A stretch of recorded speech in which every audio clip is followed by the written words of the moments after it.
Hello and welcome to the DrivingMaul show. Hi, I'm Paul and I'll be your host this evening for the end of year review part 2. And if you're thinking, Paul, where was the end of year review part 1? Well, that was last week, where the title of the show was that actually we were going to not take our bonuses. I mean,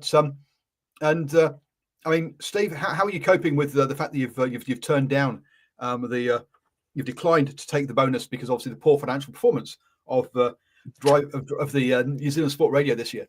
I was waiting for the big cash deposit to reach my bank the passing week. I'm still waiting for it to show up, to be honest with you. You haven't declined it? Oh my God! Well, hang on. Sponsor, your name could be right here, up there, look, or it could be up here. It could be everywhere. Your product. That's all right. So yes. So what we'll have. So yes, basically we did the Rugby Championship teams last week, and this week we'll have a look at the Six Nations teams, and we'll get the spreadsheet up in a moment. But how have you been keeping? I mean, have you been coping with no international rugby? Have you managed to? What have you done with yourself this week? It's a bit boring, isn't it? I mean, I was thinking about it before. It's like it feels like months since we've last watched the game of international rugby, and it's only been like a week. It's not good. It's not good at all. But the positives we can look at is that it's only 3 weeks and it'll be almost January. And we can forget about this abysmal month that is December. So roll on January, and then we can look forward to some more domestic rugby. Although the Northern Hemisphere is ticking away, but I'm sure there'll be more words on that as we go. Yeah, it is ticking away, but I've not paid any attention to any of it. Apparently. No. Leinster spark into life and cruise past Bristol. This is the BBC. Tigers blown away by impressive Bordeaux. Everyone's stealing my news items in the chat already. Scumbags. God. Okay, well, go on then. Talk about which is your first news item then. No, I wanted to jump on my little segue there with the Champions Cup. And talk about the All Black try-scoring machine that is Geordie Barrett scoring after just 11 minutes for Leinster. And it's like, oh, wow. It's amazing. They think he's just fantastic over there. And it made me actually do some research, which is why I know. Because I heard all these things. I heard all these things about the amazing Geordie Barrett and his try-scoring prowess. With this 11-minute try or whatever it was for Leinster. But no research, because Geordie Barrett's played 110 Super Rugby games, right? Yep. Now, how many tries do you think he scored in Super Rugby? 20? Oh, see, this is the thing. He's actually scored more than I thought as well. I thought this guy can't score tries to save his life. But he's actually scored 30 tries in 110 Super Rugby games. In his 68 internationals, how many tries do you think he scored? 68 internationals? 15? Oh, see, you're miles up. He's actually scored 25 tries. So Geordie Barrett, here I went, what do you guys know about Geordie Barrett's try-scoring record? He actually is not that bad of a try scorer when it comes to stats. So he scores in Super Rugby a try per about 3.5 games. And just over 2.5 games in international rugby. So he does score some tries, old Geordie. But, I really wanted to get on the bad side of everyone early on in the show. And I thought, I'll just say Champions Cup is so weak. That's why Geordie Barrett looks like such a great try scorer, because he doesn't do that in Super Rugby, when in actual fact, he doesn't go so badly. But following on from that, I thought to myself, well, we talk about try scoring machines. Will Jordan's 38 and 41. How many years do you reckon more it's going to take till he breaks Doug Hallett's record of 49, and he played 62 games? Another season? Sorry, how many? He's 38 and he's 38 and 41 games. Yeah, so he's got to get another 12 tries to beat the record. 2 seasons. Next year. Oh, big call. Look, France is sending over a second string team, so clearly there's plenty of tries on offer there for Geordie. You are expecting that he's not going to get injured. True. Yeah, it comes down to injury. Absolutely. Hey, look, that was my little rant about Geordie Barrett. But yeah, jumping in the comments there, Simon's correct. He had another piece of my news item. Phil Kingsley Jones not getting sacked. Mutually parting ways with Canada, who wanted to go in a different direction. So hopefully, can we say Canada might get a bit of an improve? It'll be interesting to see who they'll actually pick up for their international coaching staff. I'm sorry, but I don't think all of Canada's woes were on Kingsley Jones. I think their administration is a bit messed up as well. That's how you end up with Kingsley Jones in the first place. All right, it's by having bad administrators. So, look, we'll talk about administrators in a second. But I don't trust the Canadian administrators to basically be able to turn it around. But since you're segueing, I'll segue off that one then. Go. Over in the UK, obviously last week we talked about the RFU. Were making about 40-odd people, 40-odd people redundant, whilst gaining massive pay rises and bonuses for the exec. And so a whole bunch. So you might have thought, after a week it would die down, but no, a whole bunch of ex-RFU executives have come out and said they should all resign. That the current lot are useless. So yes, that one is rumbling on. Also, the club's union or something or whatever it's called. Also said that they backed up that letter that the current lot were useless and were wasting money and stuff. So we'll see how. I don't expect they'll. I mean, why would you turn down $1 million a year job? You're not going to. You're only going to go if someone actually stabs you in the back. So clearly, nothing will change. But I'm sure that'll rumble on for a little bit longer. Over in New Zealand, though, talking of boards, they've apparently got round to shortlisting or getting to the interview process of replacing the board here. Apparently, there were over 100 applicants for this new board that will be this independent kind of board that will be appointed by the ARP. Do you want to know? Do we really care who's on the ARP? They're Mike Eagle, Peter Keane, Kirsten Patterson, Neville Pavler Smith, Rachel Tuoliti, and Pauline Winter. Apparently, not people I'm aware of really. And not the DrivingMaul. Yeah, I know. I don't know why I've been there. So apparently, that 100-person list has now been whittled down apparently to about to just over 20 odd. That will actually get interviewed for the I think it's 7 places that's on the board. Hacked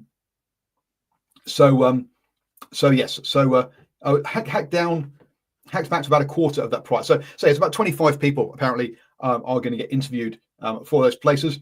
Though 2 people who are not on that list are 2 of the current board, Ajit Baslingham and Wayne Young.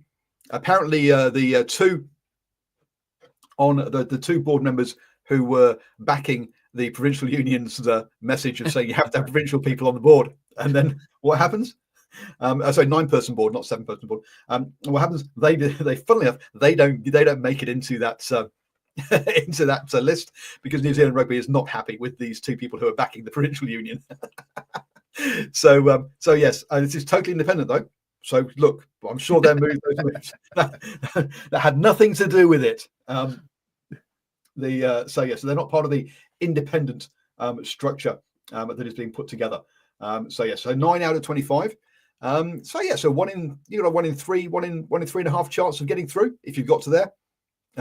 How did they pick the ARP who choose the 9? I've got no idea. Nocturnal rights, to be honest with you. On that one, so we'll see how that goes. But yeah, already it's causing headlines around who's not been in there. Young used to be a Tasman Rugby Union chair, for example, and Balazingham used to be part of the Northland Rugby Union board as well. So say 2 guys who were from the provinces, and funnily enough, they've been elbowed out at the first opportunity. Dearie me. But actually, look, the biggest news item I think, from this last week is one that actually I can't talk about with any sort of expertise or knowledge. But there's got to be the Bristol Bears signing for their women's team. I did see. So no idea. Ilona Maya.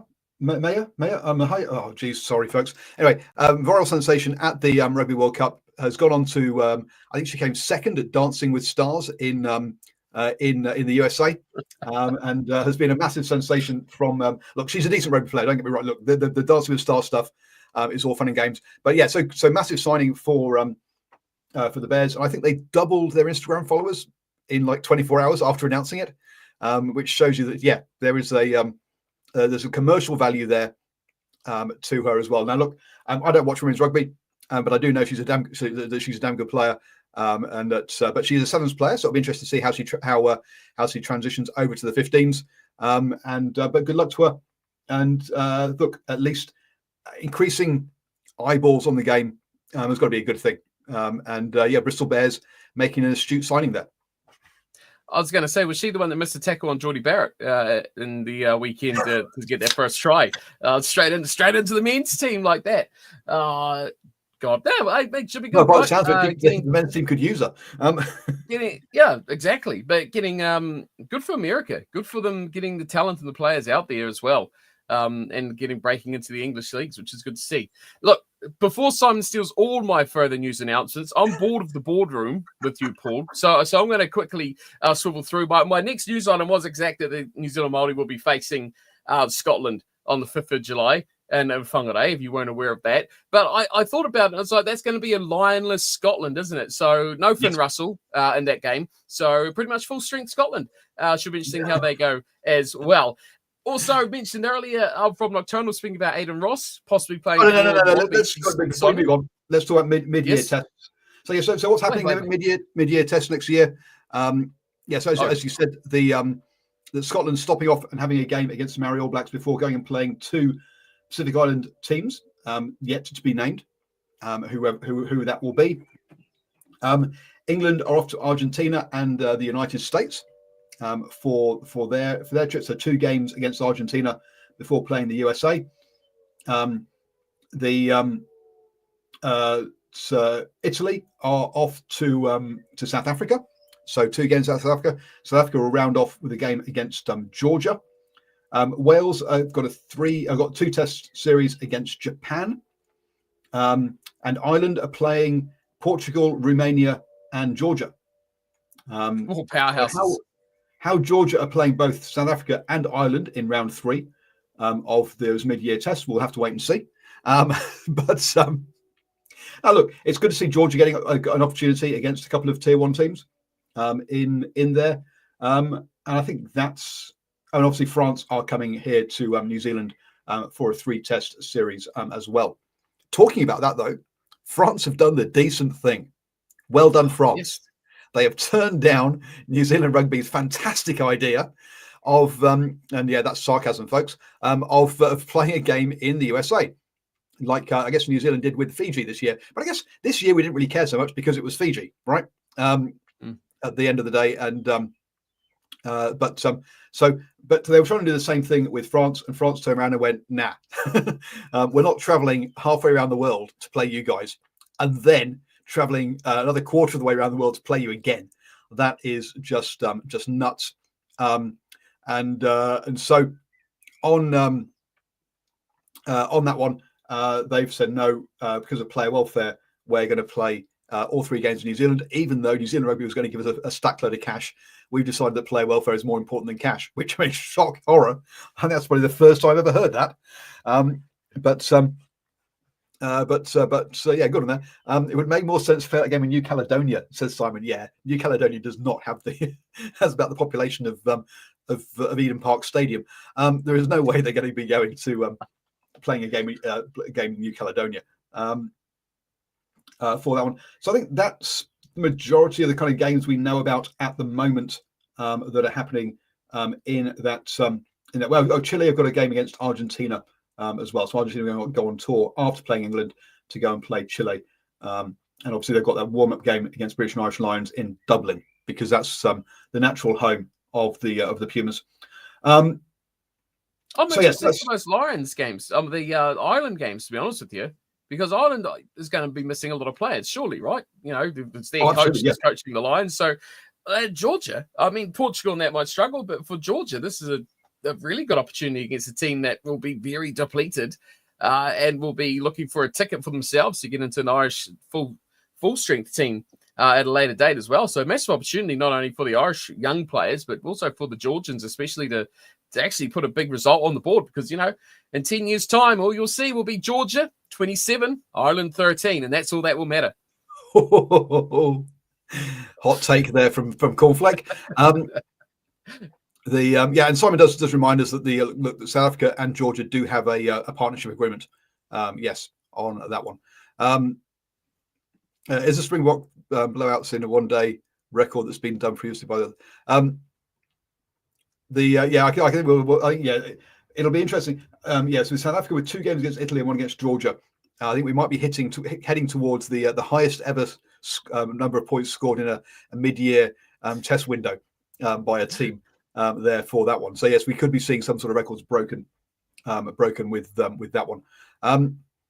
My T to 52 reckons a lot of Irish players have played themselves out of Lions. They need a big Six Nations, but they'll still send the kids. Look, it's their boss is running the show, so he's going to take players that he trusts. That's how these things work, because you've only got like a week, or you've got a tiny amount of time to really get things going. So it will be a core of whichever team does well in the Six Nations, and I think we're all expecting Ireland to bounce back. You think in the Six Nations, out of Ireland, Scotland, England, and Wales, that Ireland are going to struggle? I hope so. France will take the cake, and Ireland will struggle. I think they'll struggle. I hope they'll struggle. But Ireland aren't France aren't coming to aren't part of the Six Nations, so hence I'm part of the Lions, and so hence they won't actually it's obviously out those 4 teams. So when is the Bruce asks, when is the Six Nations begin? On the 31st of January, we'll have Wales versus France. The following day, Scotland, Italy, and Ireland, England, and it all wraps up on the Super Saturday on the 15th of March. Basically a month and a half there from start to finish of the Six Nations. Any other news points? I think the biggest one of all, I don't think we talked about this last week, I think this happened this week, is the Australian Rugby losing another player to the Great American National Football League, with the fragile Jordan Petaia heading his way over there to get a chance to probably play in one practice game, break something very critical to running, and never be seen of again until Super Rugby probably 2026. Look, good luck to him, but boy, of a fragile player like that, I struggle to see he's going to make a career out of it. But hey, good luck, Jordan. Good luck. Yeah, I whatever. I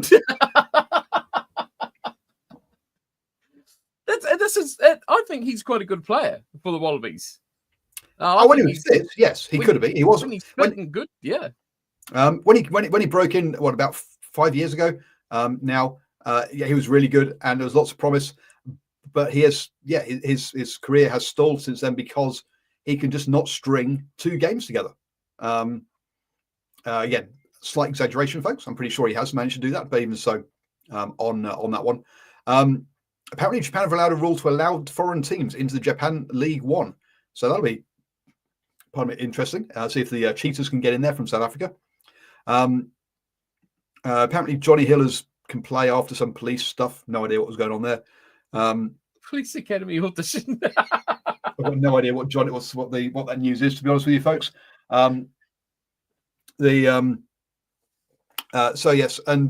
Bruce reckons that he thinks that Wales will surprise everyone this year. Well, he means next year, because we're not quite into 2025 yet. Because they definitely did not surprise everybody this year. Or in fact, no, that's not true. Perhaps they did surprise everyone this year by having their worst ever year the worst year since the 2000s, segueing nicely into our season reviews. Unless you've got any other No. news, no. So I think Wales did manage to surprise everybody by losing 11 games on the bounce this year, and having their worst season since 2000 in there. Looking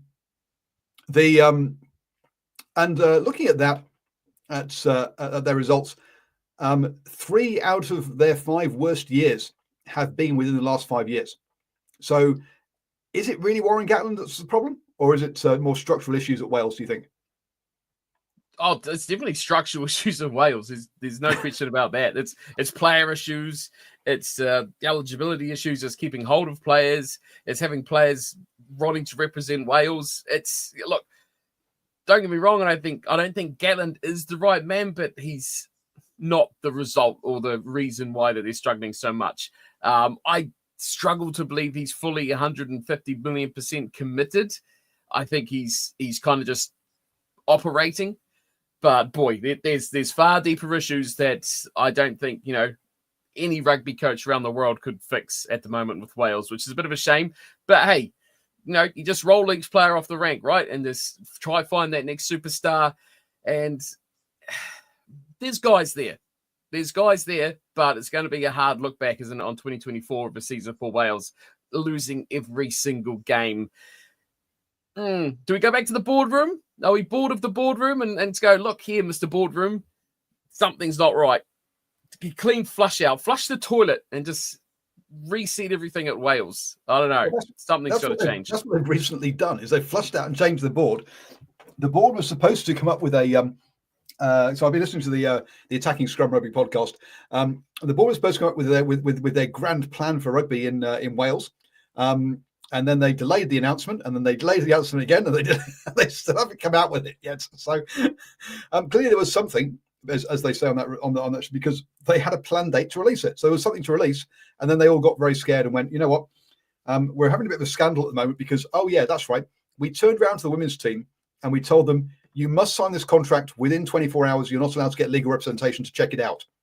That's the most clever way to deal professionally with women players. Well done. So that was one of the scandals. That stopped them delay releasing it once.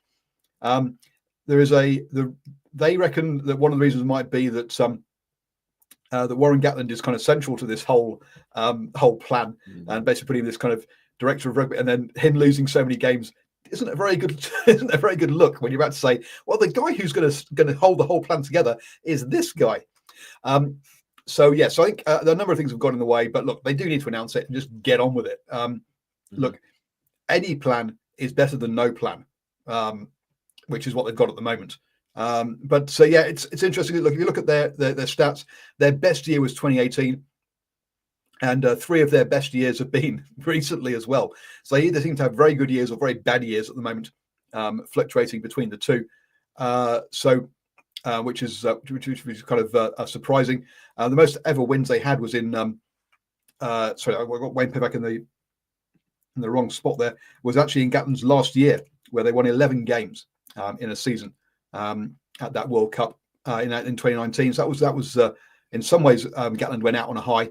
And look, the reason he's surviving at the moment is because of all of that goodwill he got in his first stay there. I thought 2012. Was a really interesting year, where if you look at it, they won 5 games and they lost 7. So is that a good year? Generally, you'd think not. But those 5 games were the first 5 games of the year. They won a Grand Slam that year, winning the Six Nations, winning every game, and then they lost every single game afterwards. So if you ask a Welsh fan, hey, is it a good year when you get a Grand Slam? They would say yes. And therefore, technically, 2012 was a good year. It does. So there are lies and statistics. With this, this has been historically their worst year since the turn of the century. Unsurprising, but as you say, look, there are some good players there. just the structure around them is just unfortunately crap, and it keeps changing. The players don't really know if they're going to actually earn enough money to pay their mortgages. We had that recently, like that was only back a year or two ago. And when you got that kind of stuff going on, it's no surprise that all the players, if they can get a contract overseas that's more stable, they're going to take it. And that makes life really hard for Warren Gatland in selecting teams. It's crazy, isn't it, when you look at it? And I think last year at the World Cup, they had a really good year too. It's, again, stats don't tell the full tale, but for a team to get through and in a group that wasn't super strong, but a group that they could have easily fallen over and not qualified out of to top it and look really strong through that, I thought they did well.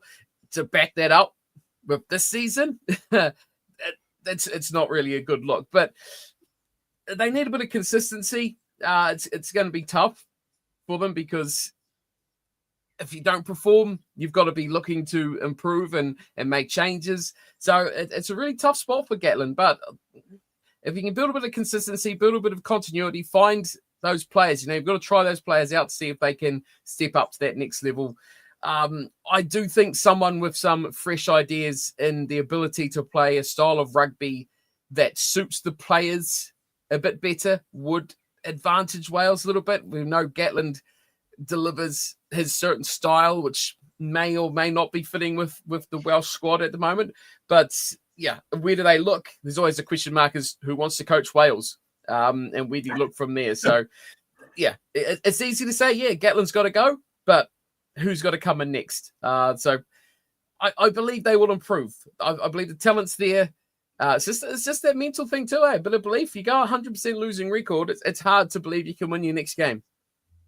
Yep, and you lose trust in other players around you. You think you've got to do 100%. More, etc. So all that plays out. A team that's also another coach that has been under the microscope and suggestions that he might actually lose his job is Steve Borthwick in England. And yes, it was a bad year statistically. It was one of their 4 worst years since 2000. The other two, or the other ones, were in sort of in 2004, 2006, and 2008 under Brian Ashton and Martin Johnson. Yeah, some interesting years. I think those is a nice way to put it. Obviously, those came off the back of 3 very good years that led up to the winning of the Rugby World Cup in 2003 under Clive Woodward, and they all sort of fell apart. Eddie Jones, someone who has been taking a lot of flack recently. Let's be honest. Look, 4 of the better years for England, where they were under his guidance, including 2016 when they won every single game that year. Right. Let's go back and have a look at that amazing team called the Springboks. And have they ever won every single game in a year? No.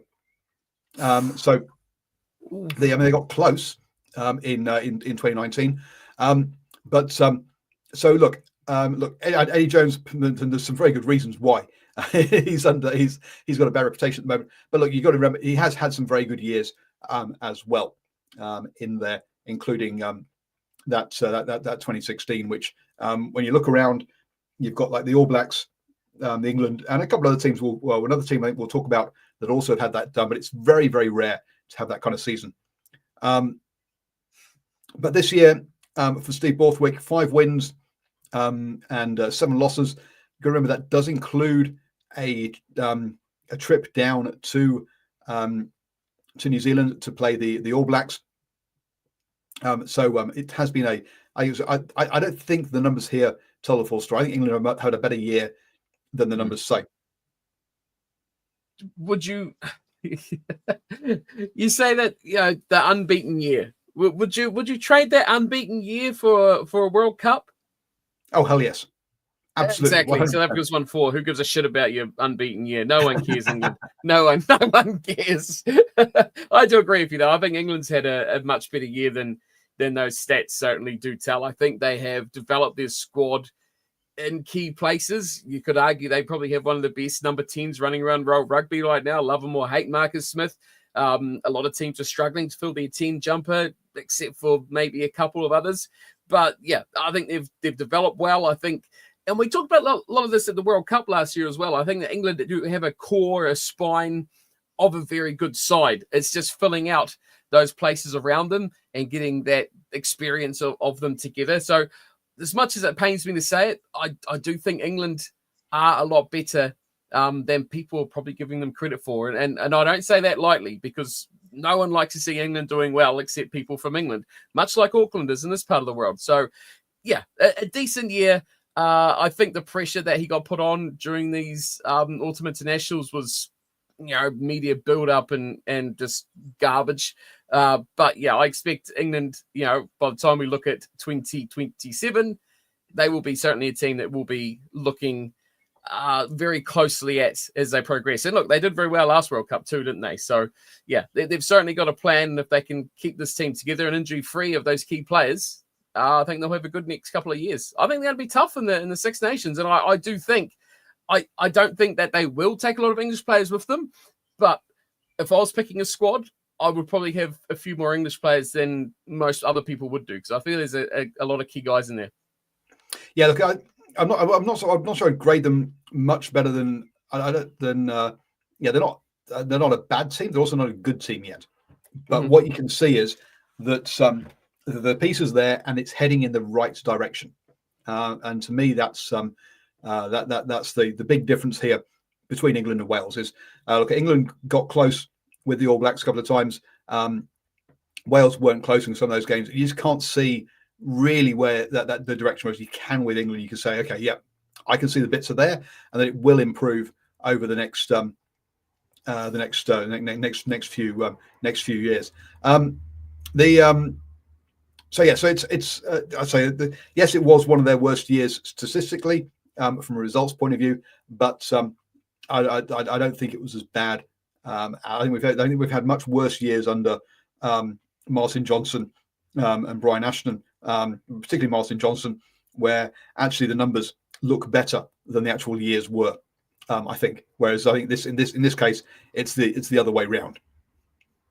They need Alex Mitchell to stay fit as well, says Nocturnal Rights on that one. I think there's quite a few players at the term actually, whilst they build depth, that they need to stay fit. I think England struggle a little bit with contrasting styles as well. You see the way that some opponents of them play, they can deal with and adapt and combat really well defensively. And then others, like that Australia game when Australia played very open and attacking with a lot of width, I think England struggled with that a little bit more than we've seen them like against the All Blacks, where they are they played them twice already. They're probably a bit more used to it and practiced into that style. But I think when you get different teams, like an Argentina would be very interesting against England because of the way that they play. So, I think yes, they're progressing. They're playing their game very well, but I think they still need to develop how to combat different styles that they're going to come up with against other top international sides as well. But yeah, I agree. I feel they're trajectorying well, and they're definitely moving forward. They just need to keep building up more games, more series, more time together, and they will certainly, I think, improve. Yeah, I'll try to. As Genge defends on the wing. Look, at least he got there, right? This is one of the things we've said before. We said in one of the previous shows. Yeah, look, that's not his spot. That's not where he should be. But he's the only one that got there. At least he got close, whereas the other guys weren't even there. So where do you want to go next? Who's left? My Scotland. My Scotland. Scotland had a cracking year. Gregor Townsend, coming out of the World Cup, was under serious pressure because, let's be honest, they didn't look like getting out of their pool at all. It was a very tough group, and they didn't really challenge either South Africa or Ireland. And so hence there was a whole bunch of pressure on him saying, look, has he taken them as far as he can take them? I think was kind of where people were thinking. But then you kind of have a look at the stats here. Gregor Townsend has had the 4 best seasons since 2000 out of any coach ever or any of the coaches there, culminating in this year with 9 wins and 4 losses at 31%. Much better than the old Matt Williams days of 10 losses and two wins back there. But you can see he very quickly got replaced by Frank. And actually, here's a very quick lesson here for you. If you do badly, Scotland replace you quickly because, look at Matt Williams, bad year, replaced. Frank Hayden, bad year, replaced. Andy Robinson, bad year, replaced. So who cares about how good? Oh, even Ian McGeechan, bad year, replaced. Right? Scotland, Scotland historically have been very quick to pull the trigger. Right? They got you've had a bad year, you're out of here. Which is Scott Johnson apparently when it was temporary, was an interim coach, but he was interim coach for a whole year, which I think I left him in there. Other ones, the interim coaches I haven't put in the list, by the way, folks. I've only put the big coaches in there. So I think look, I could understand where the comments were around Gregor last year, but I think he's answered his critics really well this year. Yeah, it was a tough World Cup group, wasn't it? It was really tough. They would have to do something meteoric to have defied the odds, and a real underdog story to have got through that group stage. But look, they bounced back really well, and Scotland is kind of at that latter stages of what we talk about with England. I've seen this team building for quite a bit of time, and now we're starting to see, especially in their back line, they've actually got a midfield who know their roles and do their jobs. They've got outside backs who can actually finish, as much as some people may hate the South Africans out there.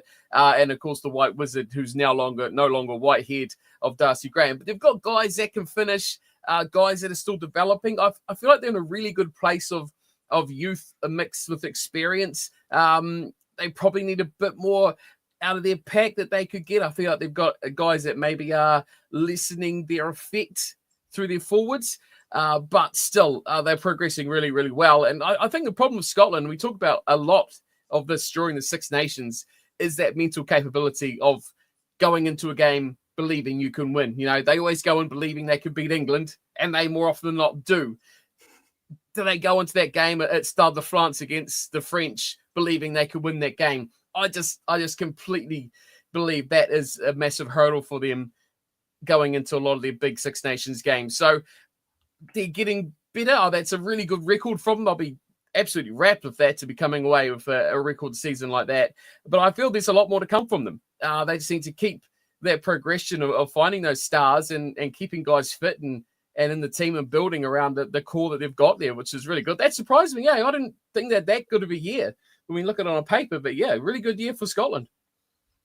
Yeah, it surprised me. But one of the things to also note here is how often they play about 11 tests here. Now remember, and quite often less than that.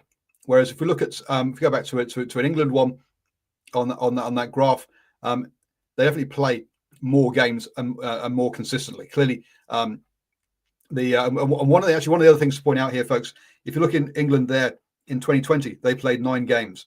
Scotland 2020 also played, I think it was 8 games. But you compare that to what happened to the All Blacks in 2020, 6 games. Same for the Wallabies as well. Obviously, with that COVID year, and for the Springboks, they didn't actually get to play at all that year. So in some ways, the Northern Hemisphere actually managed to keep things going during that. Actually get some games in there.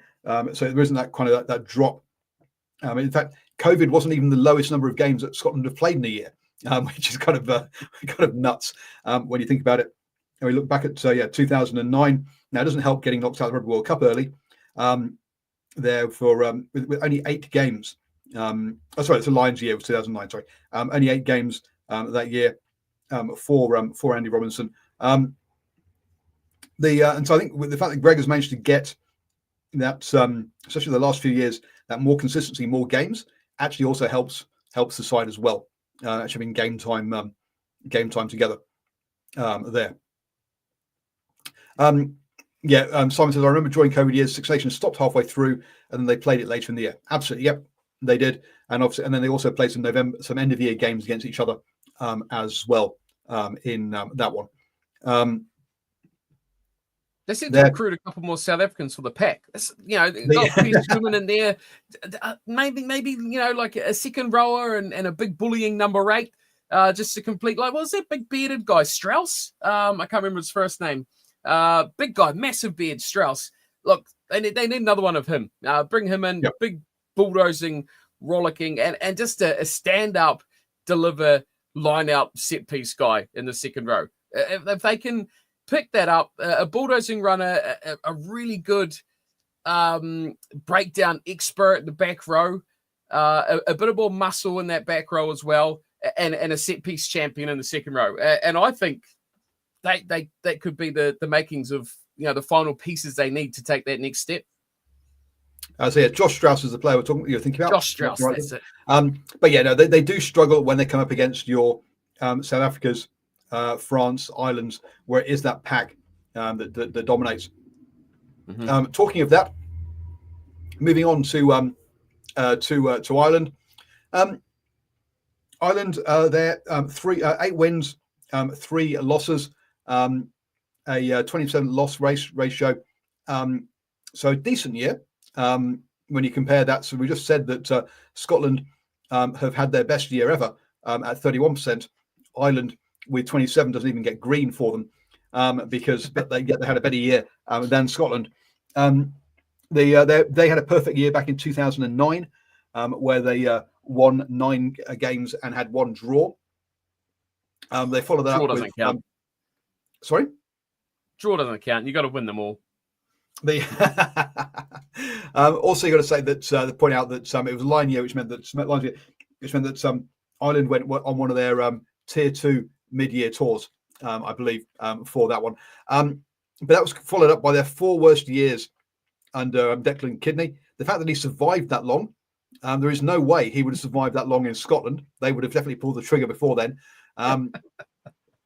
With that one, just shows that actually Ireland don't like changing their head coaches. If you look, since 2000, they've only had 5.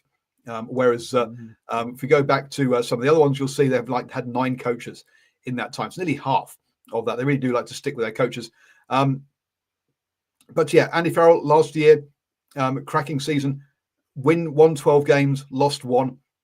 That's the quarterfinal. So that's the important one, obviously. There, but yeah, I mean that was one of their best years ever. There, also in 2018 was a cracking year again. 11 wins, just the 1 loss in that one. So they've definitely had some ones in there. Kidney was a very popular coach before he became Ireland head coach because when he was involved with Munster there with that one. And the worst year was 2012. Dr. Wright points out that they claimed close to winning the second test there in New Zealand and then lost the third one 60-0 that year. Bruce Stuckley, is it a problem with coaching for Ireland? I'm not sure what you kind of mean by that. When you have a normal year and it's better than Scotland's best year since 2000, I don't think they've got really. It's nice to have those kind of problems. Let's be blunt there with that one. So yeah, look, it's been a good year for them with just a couple of losses in that one. But I know you are super negative about their future, but if you look, 3 losses is basically for the past 5 years is their maximum. So they have been remarkably consistent over recent times. Look, Ireland's had a great last 6 years or so. They've had a brilliant time. They've been one of the best teams in the world. And you compare them to Scotland is a bit harsh because, there's tier 1 and there's tier 1, right? Well, and we know that the top 4 teams or even 3 teams are quite quality above that next 5 or 6 in the standings. So it's a bit of a mental hurdle, but we do know that Ireland have definitely cemented themselves as one of those top two or three. No, you easily say top two teams in the world right now. They've had a great few years. I just feel like their World Cup dream of defying those odds and finally winning a quarterfinal, I feel like that was 2023 was the chance. And how many times we said it? That was the World Cup for France and Ireland. That was the World Cup that they were going. And one of those two teams were going to finally tip those scales. I just don't see them being able to develop the talent to that standard that they've been operating under for the last 6 years or so in the time they need before the next World Cup. And it's kind of like, at what stage do they develop and maybe for the future past that? Or are they going to try cling on to everything they can over the next 3 years to try and just have that one last opportunity to try and make a semi-final for the first time ever? It's going to be an interesting challenge. Look, no denying they've one of the best teams in the world, but I'm more interested in where that graph goes after 2024, because we know that they're the top of the cheese right now over the last 6 years. So, yeah, another good expected good season for the Irish. There's no question about that. They have really, really been up there with the world's best, but only 3 losses this year. That's the worst since 2020. And if you look at the but you look at the kind of the early 2000s, and they quite often sat around that 4 level, went up and a bit under kidney, but then since then they've got it all pretty much consistently below 4. This has been a golden age since 2014 for this Irish thing. And the question is, as you say, sure, Ronan O'Gara has moved on, but we have to wait and see. Not Ronan O'Gara, sorry, Johnny Sexton has moved on, but a lot of the rest of the team is still the same. As you say, how will they? Can they stick together for another 4 years, or how do they bring other players through in that one? We'll have to wait and see. Ireland need one of their wings to be really quick, take advantage of mini line breaks. Maybe that is. Well, what have I been saying? I've been saying it for 6 months. Preaching to the cornflake choir there. I reckon, Colonel, we agree, man. The day of the big winger is gone. The power winger is dead. Roll on the pace. Bruce, when I asked about the coach program for them, I meant, is the coach making bad decisions during the critical moments of the game? Look, Ireland have gone at club level through Leinster and Munster, have won countless big games at the Heineken Cup or European Champions Cup, have been champions for that. I don't know what but clearly that quarterfinal thing is a massive mental hurdle for them now, having never done it before. So it is, who knows? But in every other way, like winning Grand Slams, which they never did, which is like they had like their second one this century, right? The first one they had one in the 1900s, in 100 years. To have got over beating the All Blacks for the first time in 100 years. They've got over so many mental hurdles, but that quarterfinal one is still one that is there. And look, you only have one chance every 4 years to have a go at it in that one. So it's not like for sportsmen, generally, you can have a bad game. You know what? You get another chance next week. But for this one thing, they don't have another chance next week. It's 4 years, and for some players, they never get a chance again, and that's really harsh for them. How many World Cups does an average player play? Your average 20, 30 test guy that sticks around, one World Cup, maybe 2, if they're really lucky. Unless you're a superstar, unless you're a Johnny Sexton that just claims that shirt and lets no one else get anywhere near it and is such a critical part of a team for so long, they have chances. But it's those other guys, right? It's those other guys that need to step up and know that this is that moment of their life, right? That's it. It's just crazy. The amount of pressure, the amount of just strain that would be. You've really got to be the Iceman.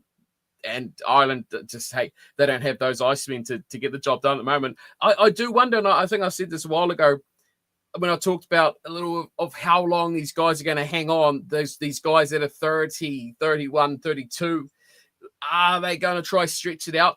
And will that be detrimental to Ireland's not only current ability, but their future? We talk about it all the time. When you got that 32-year-old Sam Cane that's rotting away, still playing in the first team, is he limiting, in that first year after World Cup, is he limiting that opportunity of whoever it is, Satiti sitting on the bench to get that chance to become the next guy?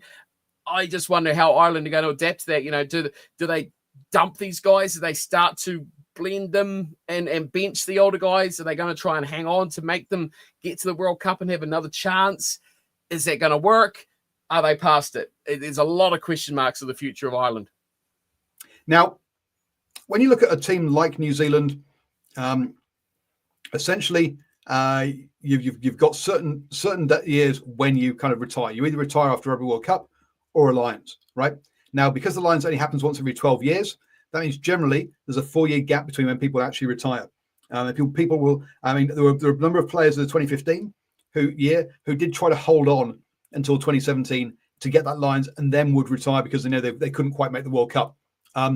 Whereas the difference between those teams and the England, Ireland, Scotland, Wales is that you can always hang on for 2 years, right? For the next Lions. They don't have that same clear out, that same refresh, because players can always just try and hold on. And so I think that's been detrimental to those teams winning World Cups historically, because players do hold on, do the Lions, then retire, and then suddenly it's only 2 years to prepare players, whereas as opposed to 4 years for it. So it could be, maybe that is what happens. Maybe that's a bunch of guys retire at the end of the season or the end of this season, i.e. next year, because it's Lions, and then suddenly Ireland have got 2 years to replace them, rather than the All Blacks normally having 4 years to do that replacing. Exactly, 100%. That's exactly what I was meaning. 2 years to ready up for a World Cup. No, look forward to 2031, Ireland. So the other top team we were talking about earlier was France. Now, France, I'll be honest, was not. When I looked at this, this was not what I was expecting. I guess the kind of number of losses, like in 2003, 8 losses for France. I mean, that's wow. They also had a perfect year in 2022 with 10 wins and no losses. That was their best year. And actually, you really have to take your hat off to Fabien Galtier. When you look at kind of what has happened in the decade before him, where the France's 4 worst years happened, and then 4 of their best years since 2000 have happened under Galtier, including their best year in 2022.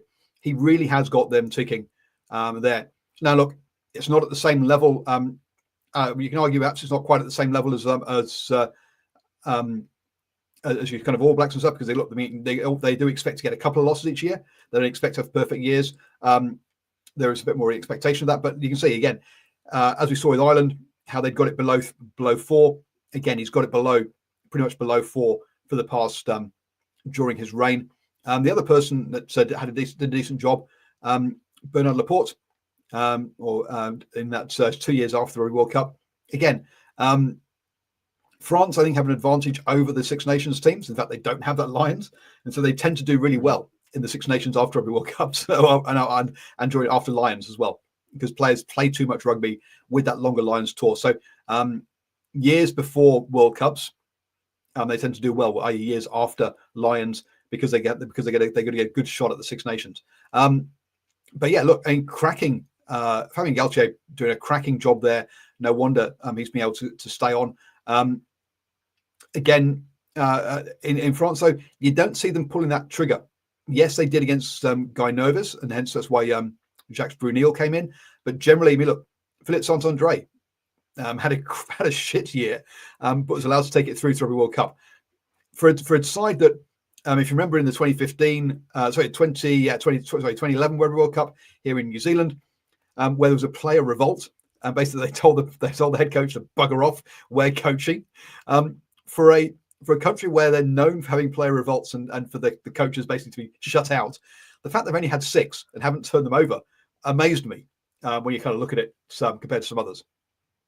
Yeah, that is true. But that's France for you, right? That's just how they roll. That's just how they play the game, and that's all that matters. But what a World Cup that was, though, 2011. Remember, they lost to Tonga in the pool stages and then still made their way to the final. That's something I will never forget. That was an absolute cracking game from the Tongans in that World Cup. But yeah, look, this is France, right?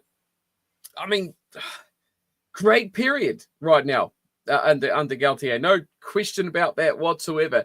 But the thing is with France is they're almost like South Africa in that they have such great depth of player and they have such great squad depth of available guys they can use. And they're not pinned down massively by the loss of 1 or 2 sort of guys that other, especially Six Nations teams are, i.e. Scotland.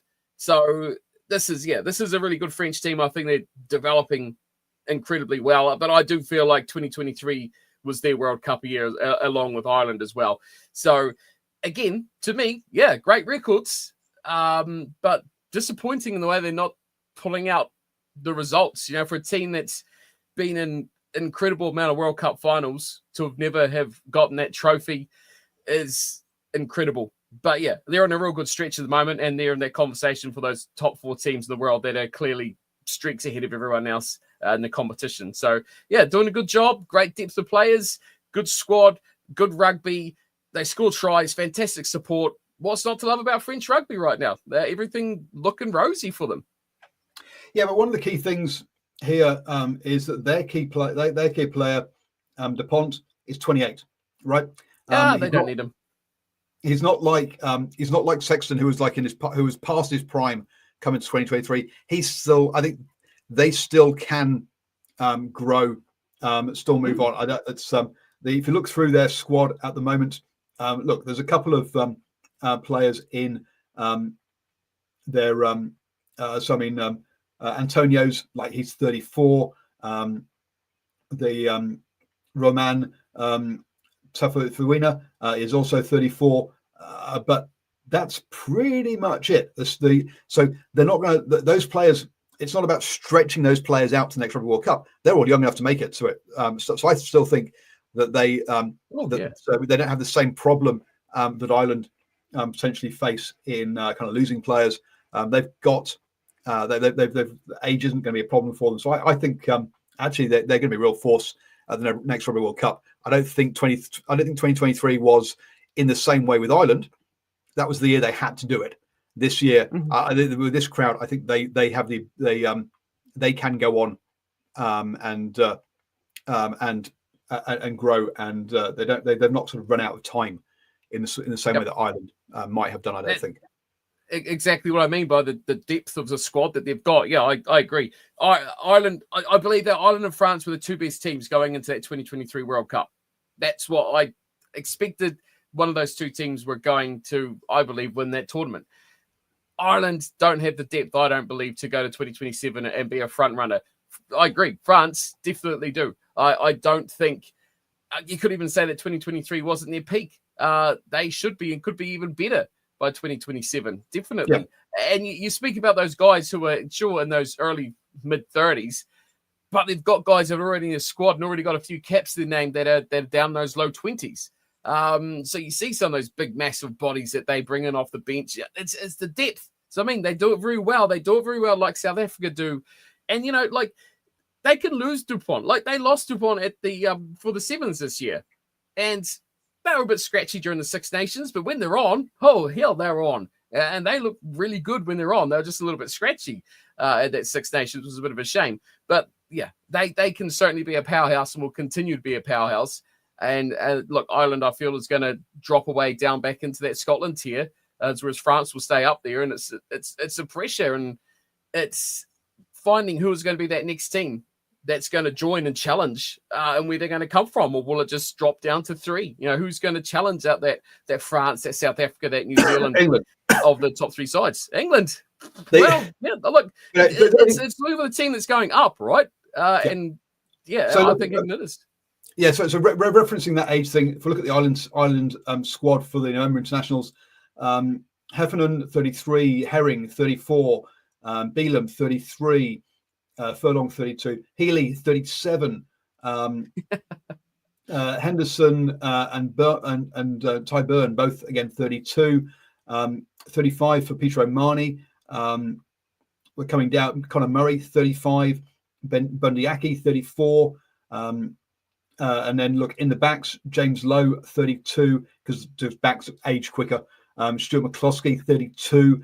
So look, there's it's a much older squad that isn't able to. I don't think I can see where you're coming from about not being able to kind of make it to the next one. So our final team then.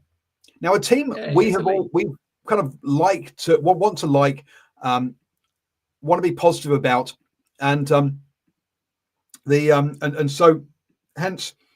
I'll be honest, I was amazed to see that last year, or this year, was the best year for Italy.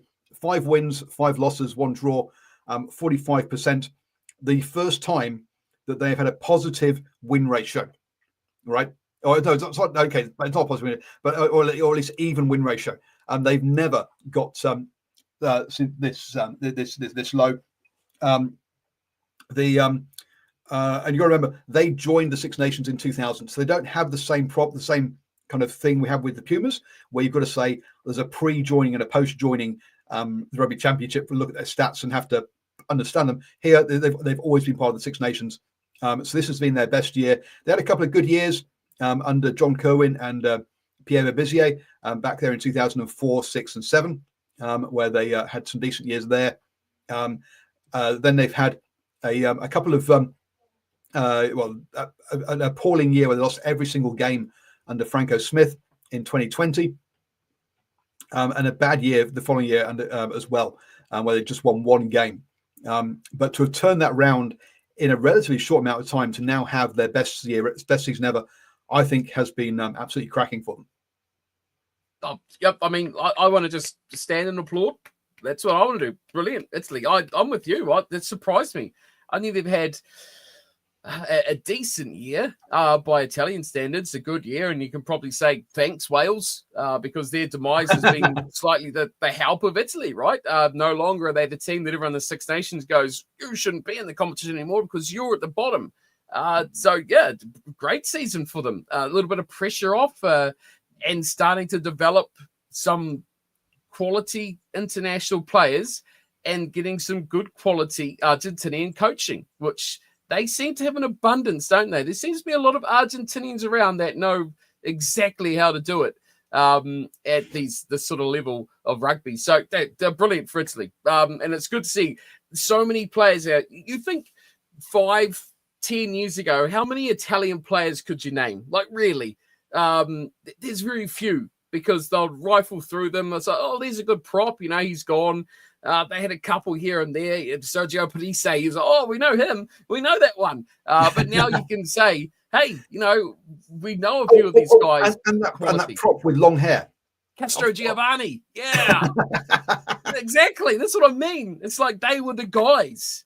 Now you can literally look through that team and you can say, hey, there's X factors. You know, the midfield, Minicello's work, well, he sort of does a team. They've got a couple of good 10s that can run the Garbisi and the Tommaso Allens. They've got the guys in the wings, the liners and the Ioannis. And of course the X factor from the fullback. It's just, it all kind of is coming together with quality, coming through their clubs and actually showing a bit of results now and players stepping up to that level. Look, the results right there. Brilliant. And look, I didn't expect it because I was thinking, look, to me, with what is it? It's 9 head coaches they've had this century. They just keep turning over their coaches too often. There's no coach ever gets a proper period to properly. I think Conor O'Shea did a fantastic job setting up the groundwork in place that the current guys are sort of getting the benefit from. Actually, in improving the structures in Italy. and I thought he should have. I thought it was a shame when he didn't stick around for another cycle. I thought he was going to be. I thought he was doing some great stuff. So again, for Kieran Crowley, sure he had a bad first year, but the second year had a cracking year with 5 wins and 6 losses, and I thought he was doing decent going to the World Cup. To have him again turned over, I was thinking, oh geez, this is not. Why are they changing the head coach again? You go in the right way, stick with him, or just keep hold of him. So hopefully, Quezada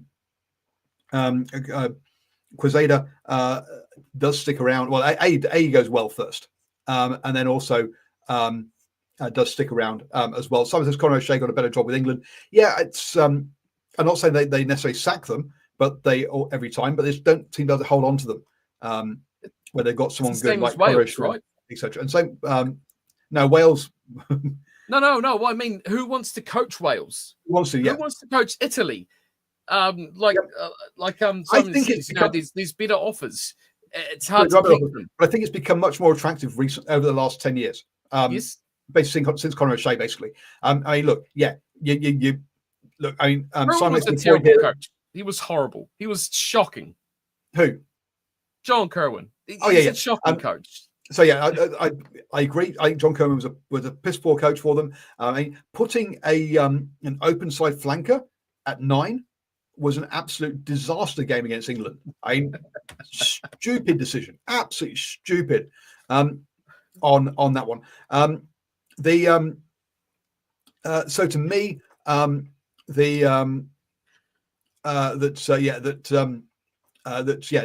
fact that he got a good season out of them is a frigging miracle. But well done players in that one. But rather than necessarily coaching for John Kerwin, to be honest with you. So no, I don't rate John Kerwin as a coach, or for the Blues either. Look, he's done some wonderful stuff for mental health and all that kind of stuff. Was a cracking winger for the All Blacks. Pundit, yeah, I'm not a fan. And as a coach, really not a fan of him. But hey, you've got when the stats say it was a good year, you still mark it green. You don't mark it down just because of who it was. So look, it's having had those couple of good years recently. Two of the best years have been the last 3. It would be it would be great to hope to and look at the players they've got. They looks like they're heading in the right direction, but boy oh boy, when you look at their graph, there's an awful lot of red there, isn't there? Yeah, there's a whole pile of red, but hey, it's on the plus, right? It's on the plus. It's looking better. It's looking good. Again, you just hope for the future. Hope for the future for the players. Hope for the future for the coaches that they continue this on and continue to build on it. But who were their 5 wins against this year? Wales. Who are the rest of them? Just to quiz you, I'm trying to think of who Italy actually beat this year, because most of them would have been in the end of year tour. But look, I want to go back to John Kerwin because although he's an absolute garbage pundit and coach and everything like that, I don't hate him as much as I used to because he does come out and buck the trend of just those sheep that come out and say, oh, yeah, they all say the same thing and agree with each other and jump off each other's back. He comes in here and says, you're a dick. And that's absolute garbage. And sometimes he just does it for a bite, like all good media should. But I like someone who can just buck the trend a little bit and say something different and get a different view, which he does do that a little bit like sometimes Marshall can as well, or Sonny Bill Williams does to his credit. When stuff is junk, he says it's junk. So Italy this year, they beat Georgia, Japan, Tonga, Wales and Scotland, and then also got a draw against France. So they got one good win and a really good draw. 2 good wins, Scotland and Wales. Oh, okay. Do you not expect this Italian team to beat Wales? Like, surely they go into that game going, we could win this one. Like, we should be 55% chance. Oh, sure. No, I think they're going to go, we can. I don't think they're going to that one thinking we should, especially as it was in Wales, in Cardiff. They're going to think we can win this, and we've got a decent shout. But it don't go in as being we're massive favourites. No, not massive favourites. Or they're not even favourites, to be honest. They should have the belief they can topple that. That's huge because that, like I said, that takes them off that foot of the table. And I think that mentally, more than anything, for the squad to be like, we're not the worst, job done. Now let's go again. Next step, right? And they were challenging this year. So that's who they did lose to Samoa, 33-25 in Samoa. So look, it wasn't a perfect year by any stretch, but it was a good year from that point of from that point of view. They had a poor game against Argentina. Let's be honest. So the consistency isn't quite there, but they have had more up days and down days this season. England, the only team they've not beaten at in the Six Nations, for example, that was 24-27. That was a close game. So even though they lost that, that's not a down day. But they've had much more up days and down days, which is good. Now, what I thought I would pull together, because you made a comment there that when we were looking at South Africa, for example, that surely I should rate South Africa in the same way that I rate the All Blacks, as in, so what is a good year and a bad year? Whereas actually what I did was say, okay, took the sort of the worst or the best and worst sort of 5 years and gone, that's your good, that's your bad. To say as so to put the comparison as to next to kind of how to act to reality rather than necessarily perhaps expectations for that one. And what you can see there, the All Blacks, look, a good year has to basically be 8%, right? So basically you're looking at some kind of one loss at the end of the day. If we're talking about 14 games, a good year is when you lose one game. If you lose 2 games, that's not a good year. And at 30%, essentially 4 losses is a bad year. Whereas if you compare that to Australia's good years is 33%. That's worse than a bad year for the an Australia good year is considered a bad year for the All Blacks, for example. Ireland are the kind of got the next best. They would look with you 10%, but and 50. South Africa and France both at that 25 point, along with surprisingly Argentina. You got to remember that includes their games before joining the Rugby Championship, where they used to play Chile, Brazil, Uruguay on a regular basis. So hence they would get more wins. So I think that one's probably distorted slightly. But England has better years at 19% than South Africa at 25%. Now, I take your point that there's different quality of wins, i.e. winning World Cups is important. But that kind of surprised me that South Africa actually, their good years aren't necessarily that good, really, because when we think of them being that real top team. I believe it's more the fact that South Africa are more accepting of rebuilding years, and they don't always expect, as in this year or even next year, that they're going to just clean house with everyone. Although the way this squad's going at the moment, they probably should. But historically, they seem quite accepting to say, "Hey, we know we've got these guys here, but let's build a bit of depth." And they can certainly plow through some players and find out the good, the bad, and the ugly very quickly of who they want to continue on with. You don't get that. Like even this year, look, this is a rebuilding year for the All Blacks.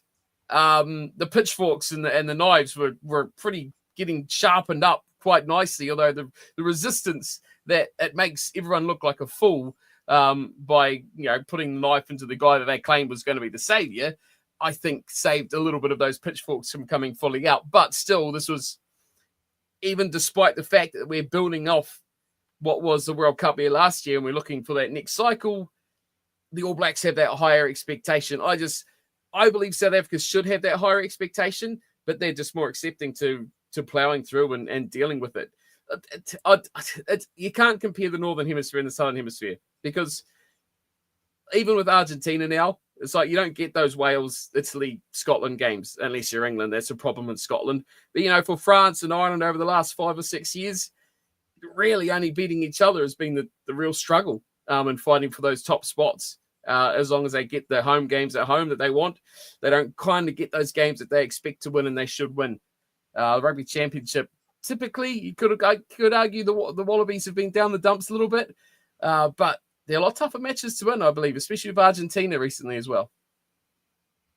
And so I just sorted it now by sort of what makes a good year there with that, Wales and Scotland. So even though Scotland are going well now, that it's a very modern thing for them. Also, what makes if you do it like kind of what makes a bad year, there again. So that's a massive scope for Argentina. Sorry, that is a huge 50% scope from a good year to a bad year. Literally, if you only win a few games, you're great. But there's a massive area where it's just like, nah, you did okay. Because that's with the I'm gonna have to zoom. I've got my zoom all wrong now.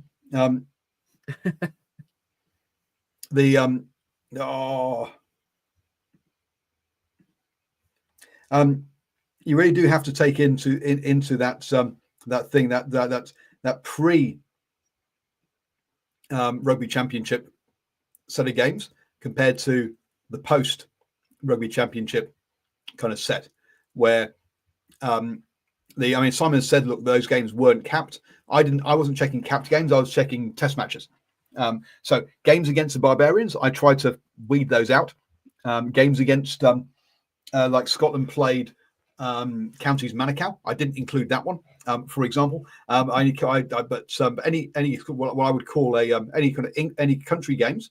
The one combined side I did include was the Pacific Islands team that toured in the November windows. A Maori All Blacks game or an England or an Australia A game, I didn't count those. I only counted what I would consider a full-blown test match. Look, it's the Joint Rugby Championship just totally changed and that's what they said about. Why have Argentina got better? Well, because they've been playing good opposition, right? Yep. Prior to that, if you're having a season like 2003 where you only played 3 decent sides or 4 decent sides, then you know what? Actually, go back and have a quick look and see who they were. But do you really how significant is that record if so we get so 2000 and I think context comes a lot into as to who you play, right? Which this doesn't show, especially for teams like the Italians, Scotland for that matter, Argentina definitely. You put into context that, hey, they beat South Africa, they beat New Zealand, they beat Australia in the Rugby Championship this year. I mean, I don't care if they lose every other game. That's a good year for Argentina for me because they've beaten 3 of the top, let's not count the Wallabies, but 2 of the top 3 teams in the world in a calendar year. That's brilliant. Again, Italy, the result against France, it was a shoddy old draw and, contentious as you like. But results against, if that was against Wales, we would go like, that was a dismal performance. They should have put that one away. But against France, you're going, for Italy, that's a really good result. It's as good as a win, really, although they'll be gutted they couldn't pick up the W after all that. But the context of your opponents is very different. And again, Italy, you look at the great wins, but you scrub out 3 of those and say, they weren't great opposition. Yeah, so here we go. So 2003, Argentina took part in the South American Championship, where they beat Paraguay 144-0, Chile 49-3, and Uruguay 32-0. They also won 2 games against France, who were touring down in Argentina, 10-6 and 33-32. So those were decent wins. Ooh. They lost to South Africa 26-25, just by 1 point, and then beat Fiji 49-30.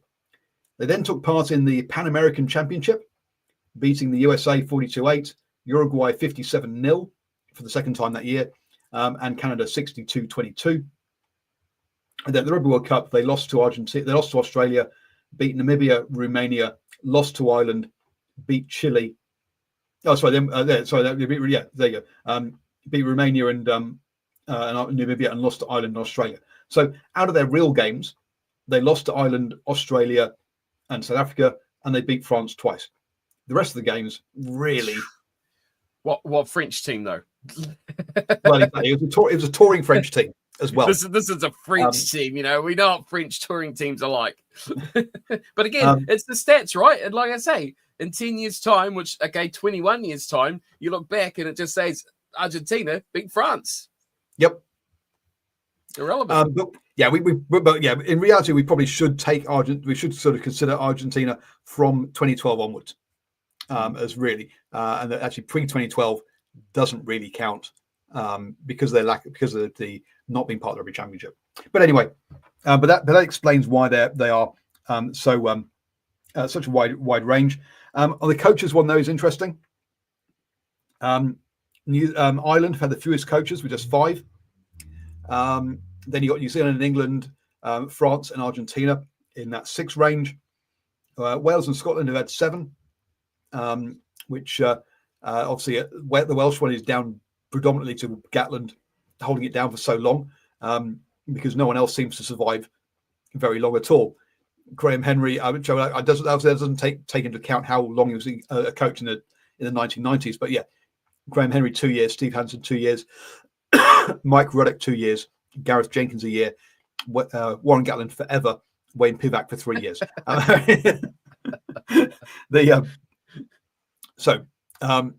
I did count Warren Gatland twice though, because I think that's twice. They've had it at 7.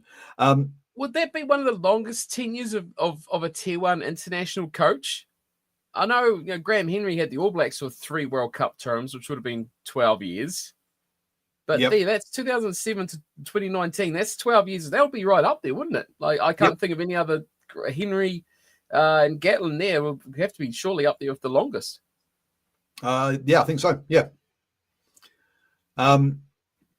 The other one actually was Bernard Laporte. How long was he in the 1990s?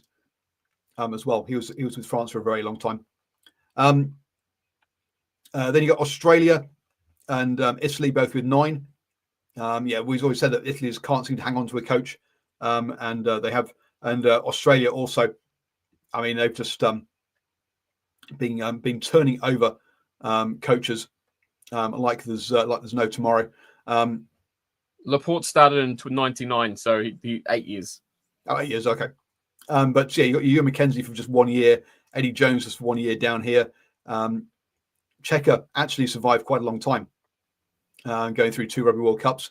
But apart from that, yeah, they just kept turning over coaches. And I mean, Robbie Deans, what did he do wrong to? He upset the wrong people. Upset the wrong people. He wasn't doing a bad job. He didn't have any red years, and the red years we had quite plenty of red years since.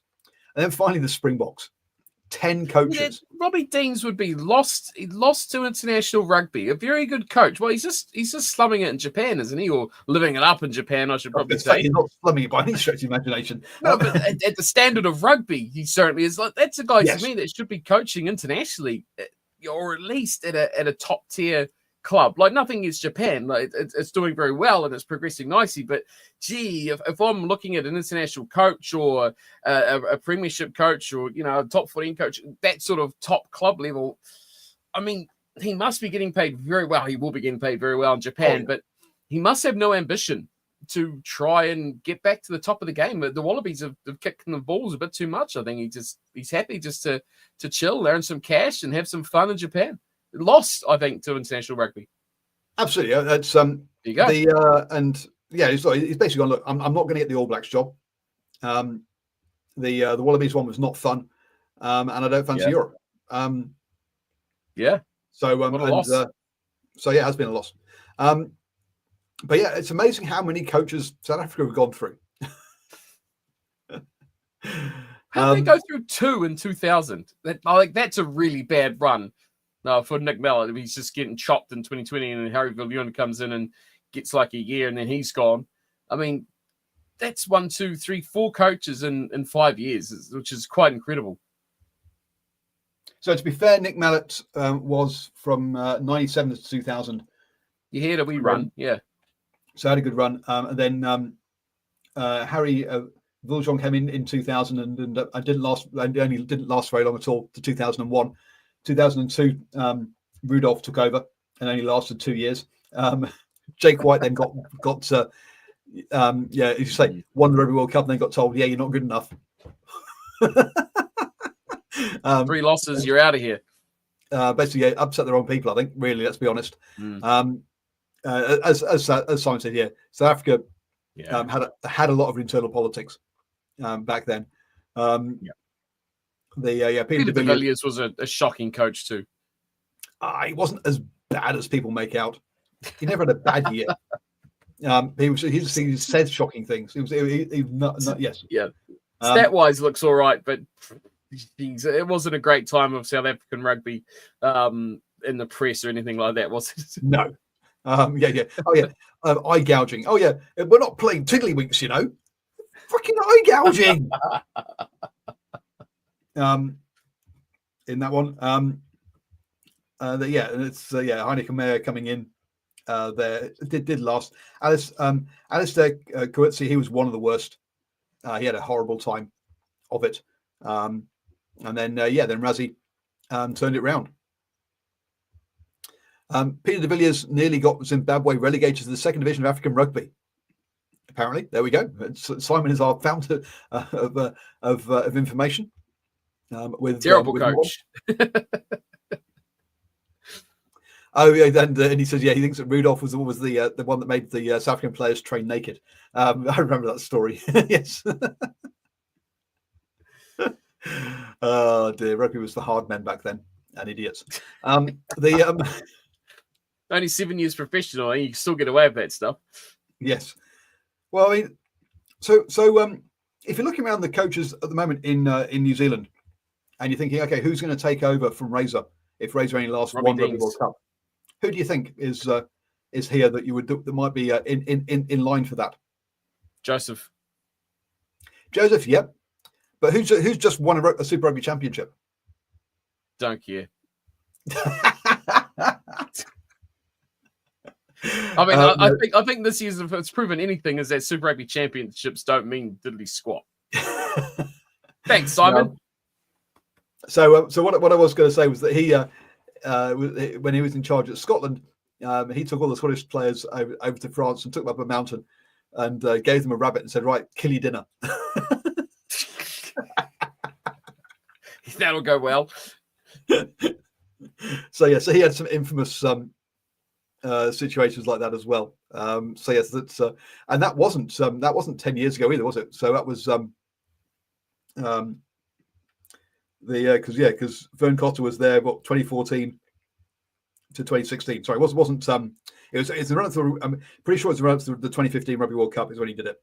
It's part of their pre-Rugby World Cup camp for that. And he gave them a live rabbit and said, here you go. Kill your dinner. The more you see this sort of stuff, the more that old, I guess, coaching lifestyle of a lesser nation build up to a bigger nation of preparation. I'm getting all the Asians in here for a top tier job was, and probably still is, especially in these sort of traps, a good recipe for an All Black coach. Yep. It's hard to argue with. It really is. Like the results generally in terms of preparation and kind of missing like this first year that we've had with Robinson. It's kind of what they've dealt with Italy or Georgia or, some smaller Japan. nation. Not that Japan, Canada, No, that's what Jamie Joseph. I'm trying to lead you down the Jamie Joseph route. For sure. Yeah, but I mean, I feel like coaches don't see that as a route to take anymore. They're just believing if we just smash Super Rugby and we dominate and we get recognition here, we can promote up. Whereas, they should have sold Scott Robertson. You piss off. Go to Japan. Go anywhere. Just go get that overseas experience like those lads did. Like Henry and Henry and Hansen did in Ireland and Wales. Absolutely. So yeah. So anyway, I thought it was a bit of fun. Looking at that, but I was shocked by the 10 head coaches that South Africa have gone through there. But as scientists point out, it was down to that period when they had the whole politics, and it has calmed down somewhat since in more recently, thankfully. The Australia seems to be one that hasn't calmed down, and we'll see if they can actually hold on to their head coach they've got at the moment. I know they want to, but will he want to stick around? We'll have to wait and see. And then, can England and Wales actually hold off and not fire their coaches? And, good spelling of Ireland there, by the way. Just wanted to add that in.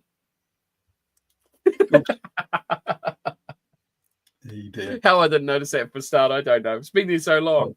Wallabies made some dodgy decisions, right? I mean, last year was, bad time, bad call. Bad. So next week, folks, what we're going to do, as it's kind of off season down here, we're going to have a look at the Super Rugby squads that were announced a couple of weeks ago. Look at who's left, who's come in, and say which squads we think have gone up and gone down. No doubt we'll start off with the New Zealand ones and be about an hour and a half in, and then decide, you know what, let's leave Australia to next week. So that's probably going to be what we're going to be talking about for the next 2 weeks, unless there's some big news that comes up. And then, you know what, it's kind of Christmas. Jeez. My God, already. Roll on January. Nearly there. So yes. So we're not far off, folks. I am starting to get emails from the sort of media release emails from the various Super Rugby clubs talking about their pre-seasons and stuff. The Chiefs are announcing their assistant coaches apparently in a couple of days, and you're like, really? Has it changed? I don't know. Have you got new ones? On that one, will Moana Pacifica be included in the New Zealand squads, or will we have a separate Pacific Island section? Let's see how far we get through, shall we? Let's see where we are after 5 teams, and if after 5 teams we've still got a little time, we'll do Moana Pacifica with New Zealand, and we'll do Fiji with the Australian teams. But if we run out of time, which I think is probably likely, not that we ever actually really run out. I mean, we could keep talking till like 3 o'clock in the morning if we wanted to. But I think you guys all might switch off well before then. So let's wrap it up there. Stay safe, folks. Have a good one, and so we're back next Monday with our Super Rugby squad reviews.